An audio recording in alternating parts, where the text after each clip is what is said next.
दिव्या बचपन से बहुत जिद्दी थी। उसकी माँ को गुजरे 3 साल हो गए थे। घर वाले उसके पापा गोपाल की दूसरी शादी करना चाहते थे, पर यह 7 साल की बच्ची कुछ ना कुछ करके अपने पापा का रिश्ता जुड़ने नहीं देती थी। उसकी नानी और दादी उसे समझा समझा कर थक गई। बेटा, सभी सौतेली माँ बुरी नहीं होती। तुम्हें अगर तकलीफ दी तो हम उस पर चिल्लाएंगे, डांटेंगे, लेकिन उसके मन में बार बार डर आ रहा था कि सौतेली माँ मुझे तकलीफ देगी, पापा भी उसका ही सुनेंगे और उसकी तरफ ध्यान नहीं देंगे। ऐसा उसे लगता था। सभी को टेंशन हो रहा था कि उसे कैसे समझाएं। उसकी माँ विनीता बीमारी की वजह से 3 साल पहले इस दुनिया से चली गई। तब से लेकर अब तक उस बच्ची को सभी संभालते थे, पर उसकी यह जिद जरा ज्यादा ही थी। उसकी दादी ने एक लड़की पसंद कर ली थी। उसकी भी शादी होकर तलाक हो गया था और उसे एक लड़का भी था, पर यह बच्ची सुनने को तैयार ही नहीं थी। उसके जिद के आगे गोपाल भी नहीं बोल सका। दोनों दादी और नानी को बहुत चिंता होने लगी। बाद में विनीता की माँ ने समस्या का समाधान निकाला। विनीता की एक दोस्त सुरभि, जिसकी उम्र हो चुकी थी, इसलिए उसकी शादी तय नहीं हो पा रही थी। उसके घर जाकर नानी ने सब हकीकत बताई। वह सब सुनने और समझने के बाद शादी के लिए तैयार हो गई। इस वजह से दोनों नानी और दादी भी काफी खुश हो गए। अब गोपाल क्या कहता है, इसकी उनको चिंता हो रही थी। नानी की जिद से गोपाल मान गया और शादी के लिए तैयार हो गया। मुलाकात के दिन गोपाल ने सुरभि से कहा कि मैं सिर्फ दिव्या के भविष्य के लिए और अपनी माँ की इच्छा के लिए तैयार हुआ हूँ। मेरी तरफ से बाकी कोई भी उम्मीद मत करो। यह सुनते ही सुरभि को बहुत बुरा लगा, पर घर वालों के तानों से परेशान सुरभि शादी के लिए तैयार हो गई। उसके घर की परिस्थिति इतनी अच्छी नहीं थी।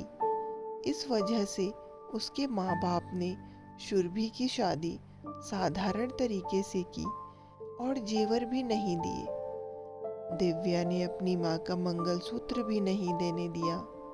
बाद में विनीता की माँ ने सुरभि की माँ बनकर सब कुछ किया। दिव्या सुरभि को बहुत परेशान करती थी, सौतेली माँ कहकर बुलाती थी। सुरभि थोड़ा सा डांटती या उसे समझाने का प्रयास करती तो दिव्या जानबूझकर झूठ मूठ कर रोने लगती थी। सुरभि 1 महीने में ही हताश हो गई। दोनों दादी और नानी को पहले से ही सब कुछ पता था। इस वजह से वह सुरभि को कुछ नहीं बोलती थी, पर गोपाल को यह सब सहन नहीं हो रहा था।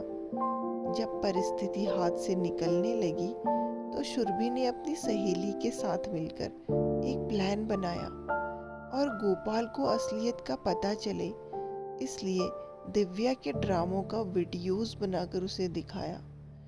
सुरभि को गलत समझने वाला गोपाल सच्चाई पता चली।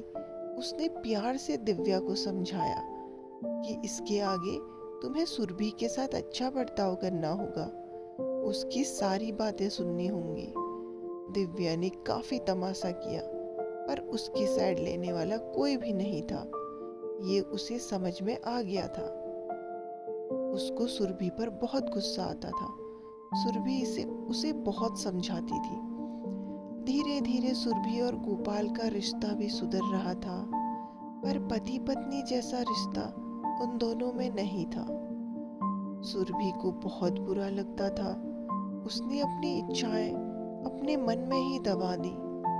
दिव्या को उसने सौतेलापन भी कभी नहीं दिखाया, फिर भी दिव्या उसके साथ झगड़ा ही करती थी। धीरे धीरे दिव्या बड़ी होती गई। गोपाल ज्यादातर काम के लिए बाहर रहता था। सुरभि दिव्या के लिए हमेशा तत्पर रहती थी। उसने दिव्या को बहुत प्यार से समझाने की कोशिश की, पर सुरभि को हमेशा असफलता ही हाथ मिली। उसमें गोपाल की माँ हमेशा बीमार रहती थी। सुरभि उनकी भी देखभाल करती थी। उन्होंने एक बार सुरभि को बुलाकर बताया, मुझे दिव्या की बहुत चिंता होती थी, पर अब नहीं होती। तुम हो ना, मुझे कुछ भी हो जाए चलेगा, पर तुम्हारे लिए मुझे बहुत बुरा लगता है। जिस बच्ची के लिए तुम इतना करती हो, उसकी उसे कीमत ही नहीं पता। तभी सुरभि मुस्कान के साथ बोली, उसने मुझे हमेशा गलत समझा। हमेशा की तरफ दिव्या ने सुरभि से बहुत झगड़ा किया। गोपाल के घर पर आते ही उसको सब झूठ बताया, पर उसने भी दिव्या को ही सुनाया। गुस्सैल दिव्या ने खाना भी नहीं खाया, सुरभि ने भी खाना नहीं खाया। सुरभि दिव्या को समझाने के लिए गई और कहा, मुझे तुम्हारी माँ की जगह नहीं चाहिए, मुझे सिर्फ तुम माँ बोलकर पुकार लो। मेरे लिए उससे बड़ा कोई पुरस्कार नहीं होगा। पर दिव्या सुने तब ना, जैसा था वैसा ही सब चालू रहा। कई दिनों बाद दादी की तबीयत बिगड़ी। उन्होंने गोपाल को बुलाया और कहा, सुरभि बहुत अच्छी लड़की है, वह कभी भी भेदभाव नहीं करेगी। तुम उसको अपनी पत्नी की तरह स्वीकार कर लो। उसकी भी कोई उम्मीद होगी तुमसे, वह पूरा करो। ये आखिरी शब्द बोलकर दादी चल बसी। गोपाल को माँ के वह शब्द कान में गूंज रहे थे। समय बीतता गया। एक दिन गोपाल बालकनी में बैठा था। उतने में सुरभि खाना खाने के लिए बुलाने आई। गोपाल के सब्र का बांध टूट गया।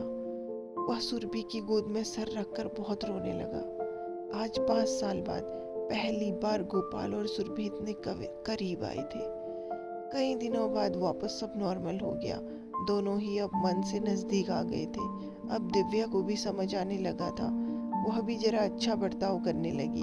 अभी उसकी 12वीं की परीक्षा थी, इसलिए सुरभि उसके टाइम टेबल सब ठीक से संभाल रही थी। कुल मिलाकर सब कुछ अच्छा चल रहा था। ऐसे में उनकी खुशियों को नजर लग गई। गोपाल का एक्सीडेंट हो गया और वह गुजर गया। अब सुरभि और दिव्या वह दोनों ही थी एक दूसरे के लिए। जो भी सेविंग थी उस पर घर चल रहा था। सुरभि ग्रेजुएट नहीं थी, इस वजह से उसे नौकरी मिलने में दिक्कत आ रही थी। छोटी छोटी नौकरी करके वह घर का खर्चा चला रही थी। गोपाल की सब सेविंग उसने दिव्या के लिए रख दी। दिव्या की शादी हो गई। गोपाल के जाने के बाद उनकी परिस्थिति भी अच्छी नहीं थी। दिव्या शादी के बाद ज़्यादा गहने नहीं लाई थी, इसलिए ससुराल वाले उसे तकलीफ दे रहे थे। उसकी सास की सहेलियां घर पर आई थी नई दुल्हन से मिलने। तब दिव्या की सौतेली माँ के बारे में बुरा भला बोल रही थी।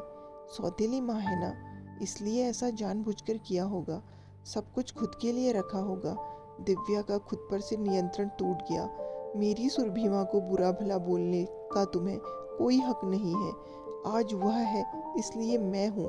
उन्होंने मुझे अच्छे संस्कार दिए, डिसिप्लिन सिखाया, संयम और बड़ों का सम्मान करना सिखाया। पापा के जाने के बाद भी उन्होंने कमाए हुए एक पैसा भी खुद पर ना खर्च करते हुए सब पैसे मुझे दिए। कभी भी सौतेलापन उन्होंने मुझे नहीं दिखाया। मेरे लिए उन्होंने खुद का बच्चा तक नहीं होने दिया। पर मुझ पागल को कभी यह समझ में नहीं आया। उन्होंने मुझे सिर्फ और सिर्फ प्यार किया। मुझसे उन्हें एक ही चीज़ चाहिए थी जो मैं कभी नहीं दे पाई। सब औरतें एकदम सोच में पड़ गईं कि आखिर वह कौन सी चीज़ है।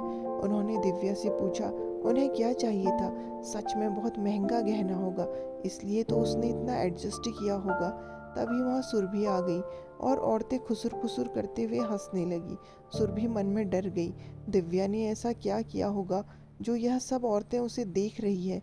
तभी दिव्या ने सुरभि को गले लगाकर प्यार से माँ बुलाया। दोनों माँ बेटी सब भूलकर एक दूसरे की बाहों में गुम हो गई। तभी दिव्या बोली, आप सबको वह गहना देखना था ना, यही माँ बुलाकर ममता का गहना उन्हें चाहिए था। मेरी माँ को। सुरभि को रोना आ रहा था। दोनों गोपाल और दादी की फोटो के सामने खड़े रहकर उनको हाथ जोड़कर खड़े थे। दिव्या ने उनसे माफ़ी मांगी और माँ को कभी खुद से दूर नहीं करूँगी ऐसा वचन दिया।